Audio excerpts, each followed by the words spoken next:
Some viewers may find the following video disturbing. Viewer discretion is advised. Hey everyone, welcome back to Board Games Unlocked, and today I'm doing a discussion over Mythic Mischief Volume 2. So, as obviously the title would tell you, this is the second iteration of Mythic Mischief that comes with 4 new factions. And let me get this out of the way. If you don't like original Mythic Mischief, this is doing nothing for you. This game it didn't change anything about the original, so if the fundamental gameplay wasn't, for your liking, then this isn't gonna change your mind. However, if you are a fan of the Volume 1, then get Volume 2, because it is more factions. Now, I have some qualms about this game, because in the original Volume 1 that came with the Headmaster's box, you got your 4 factions, and then I think there were 3 others. And then the Headmaster's box stored all of that. Then Volume 2 comes out, and this is not necessarily an issue with, I don't even remember the company's name. A lot of the companies do this, but now you just have this smaller Volume 2 because there's not a Headmaster box of Volume 2.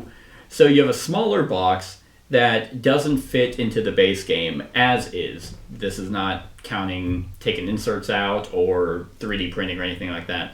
So that I have an issue with. But then they rethemed Volume 2 for some reason. I don't know why they rethemed it, because now you have this standalone Volume 2 that I guess was the reason you can just buy Volume 2 and not have to have the original, which I guess is a plus.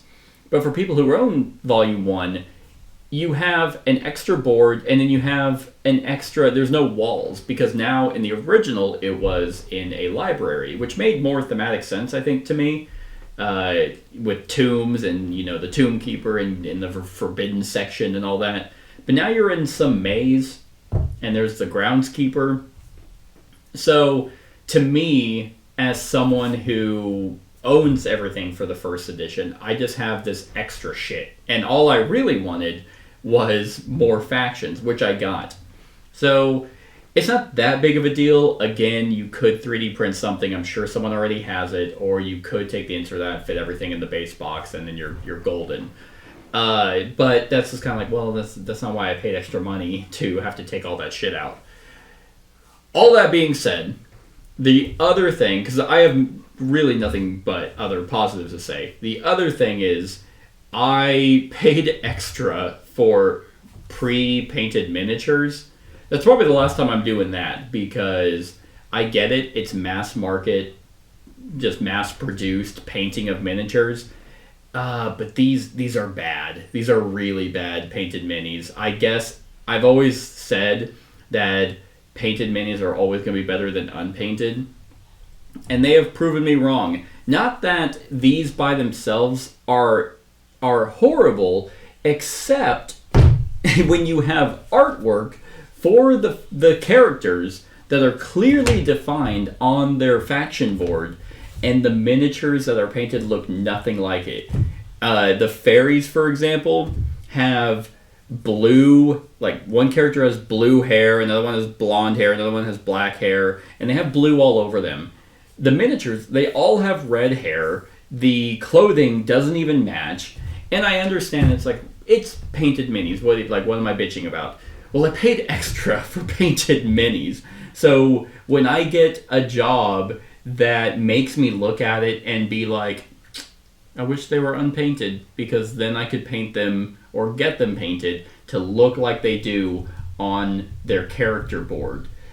It is kind of frustrating. So as an overall production standpoint for Volume 2, I'm not satisfied necessarily, even though the cardboard, the component quality is good, but everything else is kind of frustrating. Now, with that all out of the way, this game continues to be great. This has become one, because I'm not a huge fan of chess. I'm not going out of my way and saying chess is bad by any means. It just is one of those games that has been around for thousands of years, and the people who are just better at it are going to be better at it, and that's how that works. I've enjoyed skirmish-style games that have a little bit of variety to it. Onitama and this one, for example, just have a little of spice that allows you to vary it up with your factions. And these four factions, are really, really good. I've only tested them against themselves. I haven't checked to see if they are good or balanced against the original Volume 1. I really hope they are. Otherwise, if they are not, if someone comments and says, hey, it's actually been tested multiple times and these do not work well with Volume 1, then Volume 2 fucking sucks. But I'm going to go out on a limb and say, I know this company does really good work. They don't have a lot of games, but there's quality over quantity. So I'm going to go out on a limb and say these are good against the original. Nothing about these factions makes me think that they'd be busted against the other ones. So I'm going to go over all these factions. I'm actually going to rank them from my least favorite to most favorite. And starting at the bottom, we're going to go with the Gargoyles. Now, I actually think all these factions are good. This is just out of these four, these are my least favorite. And the reason why the Gargoyles are at the bottom is they feel more strict. A lot of the other factions in this volume and in the first volume have a little bit more freedom with their abilities. And so with the Gargoyles, they seem to be more locked into like a rigid structure. So they have a glide ability that allows them to take a character that is adjacent or diagonal and kind of move with them. So their movement is great. On top of the fact that they just have their innate moves, their glide is also a move, but you kind of are paired up with them. So if you're moving, let's say this wasn't actually I have an enemy right here. If you have an enemy and this is you kind of move with them, which can be really good, but you have to make sure that your positioning is able to kind of get out of the way, or they are not in a dangerous position to where you're just kind of stuck there. So the glide ability is interesting, and their glide and perch is kind of the same thing. Their perch does the exact same thing, but with hedges. So they kind of pick up a hedge and move with it. So the mobility is really solid, but again, it's only orthogonal movement, and you kind of have to be adjacent to that stuff to move with it. Now, with that being said, their glide and their perch can be done at the same time, and that's really cool, where if you have an adjacent enemy and an adjacent hedge, you can actually spend both of those to move with them, like move a hedge and an enemy. That's really neat. And it also is clarified that your movement you don't spend movement to be able to do that. So they're pretty cool. Their one-time ability, their legendary ability, I guess is what they're called, is Stone. You drop a token underneath and nothing can move or pass through that gargoyle, which is similar to, I think, the Witch's Hex, but that's obviously for another enemy, and the stone is for them. But the interesting part is nothing can pass through. So I couldn't find an FAQ. Someone would have to clarify for me. Does that work against the groundskeeper? Does that gargoyle still get captured by the groundskeeper? Or does it kind of create a wall that the groundskeeper has to go around? I would imagine, based off wording, that the gargoyle thematically becomes stone and is no longer, it can't be moved and can't be passed through, so the groundskeeper would just move around him. But you're also restricted on that. You can't lock off a spot. So very situational on that, but it is really good. And then their After Dark special is once per turn you may move the groundskeeper with glide. So kind of similar to what I just showed, is you can actually slide the groundskeeper in a way. So really good, but I felt that they were a little bit more restrictive. The next up is the fairies. So the fairies are a little bit more what I would expect from kind of the other factions, in the sense that they have Wander. So any enemy that is diagonal from them, they can move that person orthogonal. So just from where that person is at. A little bit more situational. Again, you have to be diagonal, and what's weird is this game focuses a lot on adjacency, so it's kind of weird to be diagonal from someone and be able to affect them. I know other factions can do this, but Wander, pretty basic. You're just, hey, you're diagonal for me. I can move you orthogonal from where you're at. What puts them kind of above the gargoyles is their antics. This is their hedge movement. And their hedge movement is you take a hedge adjacent to a fairy and put it adjacent to an enemy. And that I find to be huge. Just the positioning, because this game is all about, because it's chess. So you sit there and you do what you do on your turn, and then you hopefully are in a position that your opponent has to either undo your puzzle, or they can't really do much, so they're trying to set up so that they don't get screwed on your next turn. But with antics, that is just able to, hey, I'm going to move in this hedge that's kind of not doing anything. Now it's doing something. You get a lot of path control with the antics. And then they have Pixie Dust, which allows you to switch spaces of the groundskeeper and an enemy. And that can also be huge, because this game, the before Dark era, goes by pretty quick because he moves so fast, and a lot of the destination points are within his movement for the most part. And I have found with these factions, the before dark and after dark lasts quite a bit longer, and the hedges and stuff get moved in a lot more weird positions, which is really cool. And it could just be the way these have matched up. But being able to swap where the groundskeeper is at, because I love the fact that this game has 3 people, even though every time I've played, you're using 2 of them for the majority of the game, and your third one is kind of situational. But I've seen games of this where one third person is just doing nothing. Either positioning happened to be bad, they got moved in a certain way that makes them useless. With the Pixie Dust, it's like, hey, now I'm going to move the groundskeeper all the way over there where your person hasn't been touched, and now we're going to prolong this and maybe get your people in a position where you're at is actually really bad now that the groundskeeper is there. So that's really cool.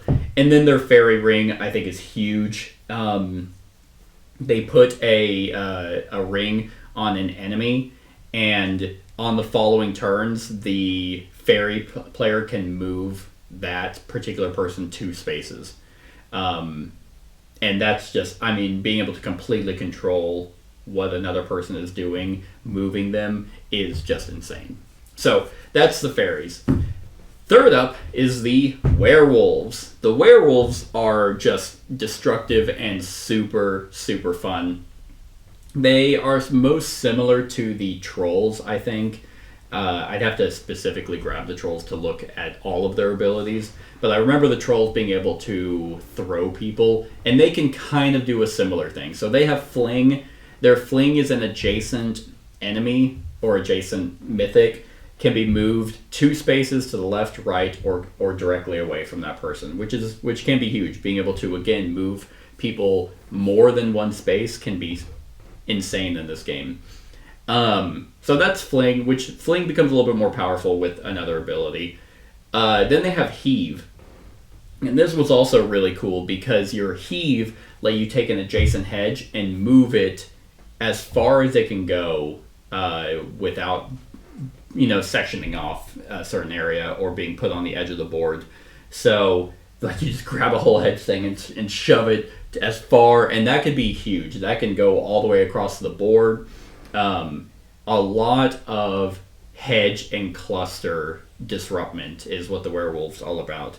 So then they have Full Moon, and this is another base that gets attached to a werewolf. And that werewolf now can fling over hedges. So originally the fling was, it would move 1 or 2 spaces. If they couldn't move 2, then they would move 1. But now that specific werewolf who has the Full Moon token can fling enemies or allies over hedges. And similar to what the trolls could do, I believe it was the trolls that could do that, but I think that was actually a special ability. So now that I think about it, and the werewolves here, one of them can be can just be souped up to do a massive fling. And what's cool about that is that doesn't go away until if that werewolf is caught, then you get the ring back, and then you'd have to use a tomb to get the ability. But if they're never caught, then they're just souped up the rest of the game, which is the first time I've seen kind of a permanent, semi-permanent ability. And then their After Dark special, Shredder. This one I really like is that once per turn you can just remove a cluster or clutter or a hedge. And a lot of times if your opponent does a lot of hedge manipulation and you just tear it down, well, that's less options that they got, and you're opening up the board a whole hell of a lot to have enemies getting captured. But because there's only 4 factions, you know what my number 1 is, and that is, unless you don't know anything about the Volume 2, and that is the Gnomes. These guys, Gnomes in mythology, I just might be my favorite. I always play, well, I guess it's Halflings or, no, it is Gnomes. Yeah, those are like the two. I like Gnomes are super fun to play. They're crafty. They're shifty. They're unpredictable. And in this, they are exactly like that. Oh, Gnomes and Smash Up are also super fun. But these guys are very interesting because they have 2 sets of movement. Normally, every other faction has their standard movement. I'm pretty sure the numbers are all the same for everyone. They have 2. They have 1, 2, and 3 is 1 die, but they have a separate die for a burrow ability, which could be 1 or 2. And their burrow ability allows them to move 2 spaces orthogonally, and that allows them to go under the groundskeeper. It allows them to go under hedges. It allows them to go under mythics. That is just so versatile, because if you can get your burrow up to 2, you get 2 options to be able to move up to 4 spaces, and that is insane. You could burrow onto cluttered spaces. They're huge on movement. So that alone is what made me love them. Then they have Shifty. Their Shifty and Illusion are pretty much the exact same thing, in that you can take an adjacent person or hedge and move it to an adjacent spot next to you. So you can't Shifty someone, you can't move a person over a hedge, but your Shifty lets you do that. So if I need to do my top-down camera, but essentially, if you're here, like if you're here and there's an enemy here, you can move them there, there, or there, and you could do. And it's the exact same thing with Illusion. You do the same thing with hedges. That it might not sound powerful, but it really is. Like it's a huge benefit. What's interesting with both the werewolf and the gnomes is their hedge manipulation starts off at 1. But if you don't put a tomb there, it actually goes down to 0. Whereas the gargoyles and fairies, their innate far left column or far left row is all the way, you still get something. So it makes sense, I think, because Heave and Illusion seem very, very powerful. So you have to kind of buff it to be able to get that 1 back. You start with 1, which is nice, unlike Distract, which everyone starts at 0. But you have to spend a tomb to be able to bump it up. So the gnomes became my favorite mainly because of their movement, honestly. And then their legendary is a potion. You just add 1 to an action die. That's cool. Yeah, use that right when you need one extra distract. Because it doesn't seem, the way I've been reading it, it doesn't move it 1, it adds 1, like it says. So you can in 1 turn, you could have a 1 distract and get a 2 distract, which is huge. Or if you want your burrow to be a 2. The potion just seems very, very powerful because of adding 1 to an action die. Since it's not shifting it, that makes me think you could have a 3 burrow if you really needed it. So that's awesome. And then their After Dark special, the Uproot, lets you once per turn move a destination token that's under a gnome 1 space orthogonally. That's the first time I've seen destination spaces manipulated, unless maybe I haven't actually played all the factions in Volume 1, now that I think about it. It's, to my knowledge, destination spaces usually are just locked in that spot, and being able to move them in a position where, hey, normally it was going to head this way and would have gotten you caught. Now I'm going to actually move it to where he's going to go a different path, which will now get my enemy caught. So the gnomes are just completely unpredictable and very thematic. And that's why Mythic Mischief has always been great for me, is that it's a thematic abstract game, which sounds like an oxymoron, but it's not thematic in like gameplay. You're doing a lot of just positioning and chess-like stuff, but the abilities feel very thematic in what you're doing. So, like I said, I don't hate any of these factions. I'm not sitting here thinking they're unbalanced or busted or shit. I think they're all really good. I think they're on par with all the ones from Volume 1. And they're a great addition to the game. Again, my major complaint is that it's kind of a standalone weird thing, so I don't really care for the hedge maze theme. I don't need it. None of these abilities, thank God, none of these abilities specify hedges or anything, so you could be in the library. But that's if you're someone who is just getting into the game and you don't want to have to pay for the whole big Headmaster box or Volume 1, you can get Volume 2. So, yeah, I think this is a great addition if you like Mythic Mischief. If you don't, like I said at the very beginning, none of this is going to do anything for you unless for some reason you didn't like some of the factions in Volume 1, but you liked a few. Maybe you'll like the way these sound. If you can avoid it, don't get the painted version. If anyone's selling it for a premium because they're painted, make sure that they personally painted them, because the ones that came pre-painted, as pre-painted, they are fine. But I don't like the fact that they don't match their art. Yeah, this game continues to be great.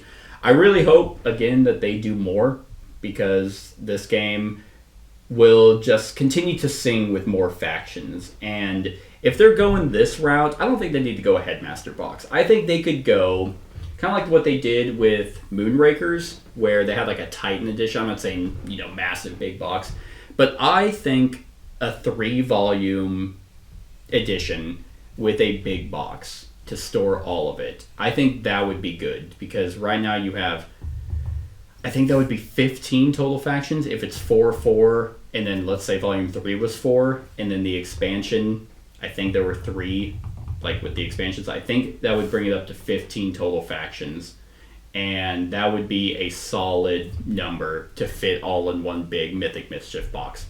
But that's just me. I clearly don't work for the company, so what the hell do I know? They could be completely done. Even if they are done,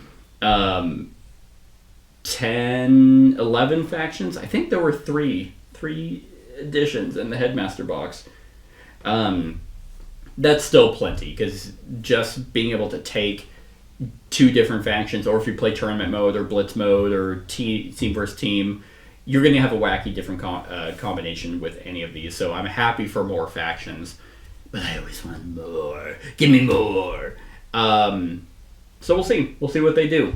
I have no idea how this game is done for the company, but yeah, that's pretty much it. Mythic Mischief, fantastic game. On a scale of 1 to 10 for Volume 2, what did I give the first volume? Headmaster's box. Yeah, I think I'm gonna give this. I think I'm gonna give it the same. I'm gonna give this a 9. I'm not gonna. I want to say 8 a little bit, just because I really don't like the Headmaster theme. But in terms of gameplay, it's the exact same game with great factions, and at the end of the day, the painted stuff doesn't really bother me. Having an extra box, I'll just find a 3D printed insert to fit it all. So I'm gonna give it a 9. I really like Volume 2, and this is one of the few skirmish games that I still own that I think is absolutely phenomenal. And actually, real quick, let me know in the comments. I could clarify myself, but just for the sake of it, I believe in the original rules, when it was your turn and the headmaster moved, and your guy got caught, you lost a point. And that's how I remember it. I, again, could easily just figure that out myself.